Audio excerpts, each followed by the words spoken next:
Hey there VCE HHD students, my name's Andy, I'm a VCE Health and Human Development teacher. In this short video we're going to look at creating a plan to use my holidays effectively to prepare for the VCE HHD exam. Before we dive into that topic, just a reminder over at the Health Resources Hub YouTube channel, a new video like this one is coming out each day between now and the HHD exam at the end of this year. You can subscribe with the button in the bottom corner of the video there. Please let your HHD friends know they can do so too. In just around 2 weeks' time, the ACE HHD exam preparation sessions are kicking off.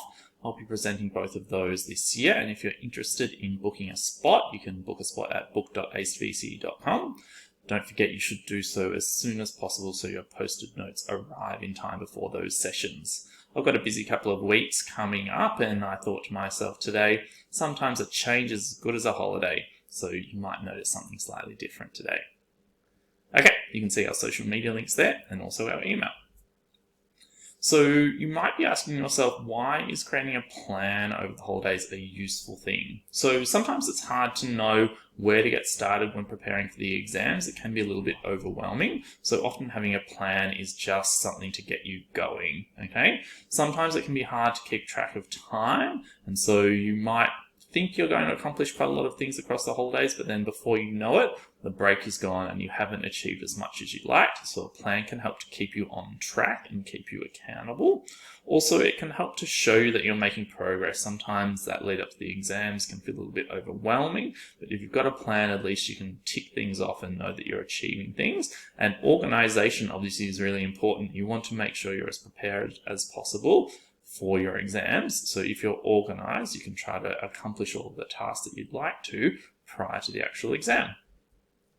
So this is just a suggested plan that you could perhaps use across the 2-week break. I know some students have a 3-week break at this time of year, but the majority of students have 2 weeks. And so you can see here in the first week, what I've dedicated to the various days is content review and organization of notes and reviewing your SACs. So I think it's obviously really important to make sure you're across the content, because that's obviously what the exam questions are centered around. And so you need to make sure that that's all organized, because you'll keep coming back to your content during the revision period. So you want to make sure during these exams it's all organized, and easy to access and review.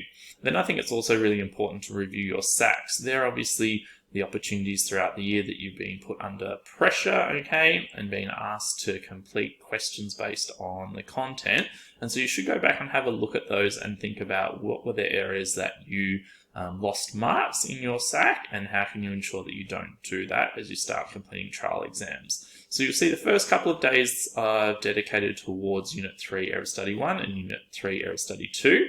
Then, if possible, I'd maybe try to complete a Unit 3 trial exam on the Wednesday under time conditions. So once you've just reviewed, obviously, that content to make sure that you're able to access it, try a trial exam to see how you're going with that Unit 3 content.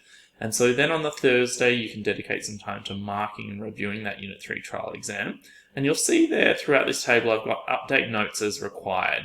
So I think that your notes should be thought of as like a living document. And so as you go through and complete different trial exams during the revision period, I'd always be, when you're marking them, going back and updating your notes and thinking, okay, what were the examples that I learned from that examiner's guide or report that I can update my notes with?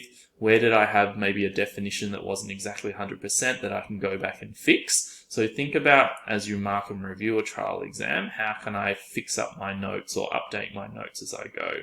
So then you'll see for the Saturday and Sunday of that first week, I've also dedicated some time just to reviewing Unit 4 Area Study 1 and Unit 4 Area Study 2, as well as the 2 SACs associated with those. Hopefully you've got access to both of those. Then you can see in the second week, I've dedicated to starting to complete some trial exams. So I did do a video about a month or so ago about how you can make sure you're prepared to complete as many trial exams as you can in the lead up to the exam. So if you haven't watched that, maybe go back and take a look. But you can see here, I've given a day, on the Tuesday in the second week to completing a 3-4 trial exam under time conditions, and then the Wednesday to mark and review it and update notes as required. The marking and reviewing process sometimes can be difficult. Obviously, as a student, you might read your response and think, oh, I'm not really sure if I'd get marks for that.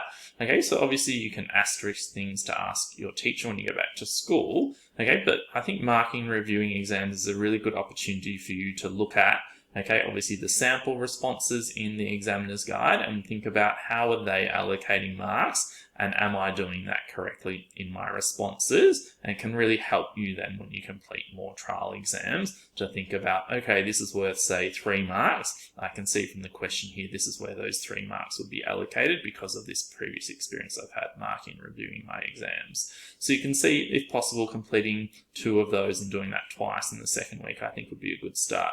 Obviously, I'm aware that lots of students will have other subjects that they're trying to fit in around this, and they might have trial exams at school, etc. So as I said, this is just a recommended plan. If you're able to fit all of that in, well and good, and hopefully it might be useful for you for at least setting up some kind of structure for your holidays. Hopefully you found that useful. As a reminder, there's the Health Resources Hub YouTube channel for more videos coming out now in the exam this year, the ACE HHD exam preparation sessions, our social media links, and our email. Thanks so much.